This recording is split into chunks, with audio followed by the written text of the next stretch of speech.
পোনপ্ৰথমতে মই সকলো অসমবাসী ৰাইজক ৰঙালী বিহুৰ বহুত শুভেচ্ছা জনাইছোঁ। মই এইবাৰ মোৰ এতিয়ালৈকে 15-16খনমান প্ৰগ্ৰাম হৈ গৈছে অলৰেডি। চ' আৰু আছে প্ৰগ্ৰাম আমাৰ 5-6খনমান হ'বলগীয়া। চ' আজি বৰপেটা ৰোডলৈ আহিছোঁ।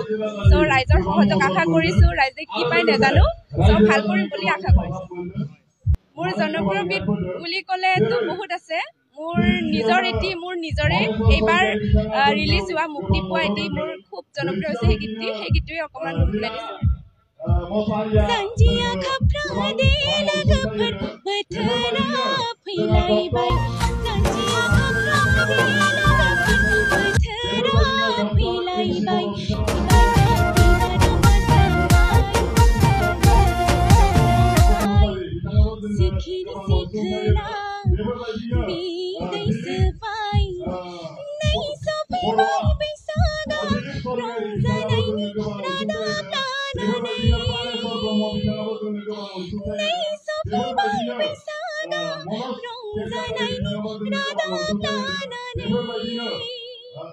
এই গাইজে খুব মৰম দিছে।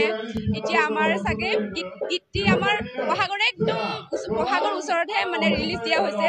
মানে তাৰ আগত আমি ৰিলিজ কৰিব পৰা নাছিলোঁ। তাৰ বাবে ক্ষমা কৰিব ৰাইজসকল। যিহেতু এতিয়া গীতটো আপোনালোকে আঁকোৱালি লৈছে, তাৰ বাবে বহুত বহুত ধন্যবাদ জনাইছোঁ সকলোকে।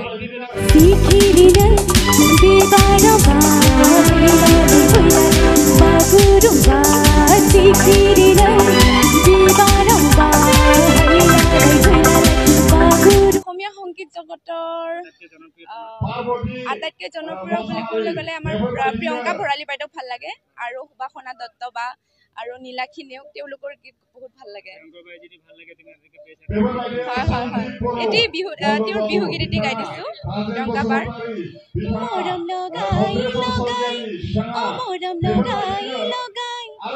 মাজনী কৰি দিম পাগলী, মাজনী কৰি দিম পাগলী, মাজনী জানিবা তুমি পিছলিব আচলৰ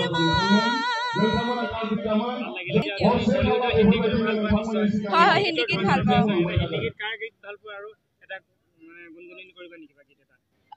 হিন্দী মোৰ প্ৰিয় গীত 1 2 3 এই গীতটি মই খুব গাওঁ ষ্টেজত। এই গীতটি মই অকণমান গুণগুণাই দিছোঁ দেই।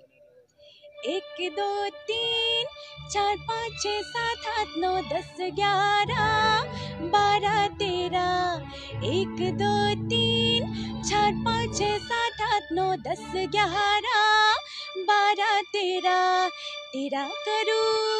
तेरा करूं के इंतजार आजा पिया आई बहार। थैंक यू, धन्यवाद।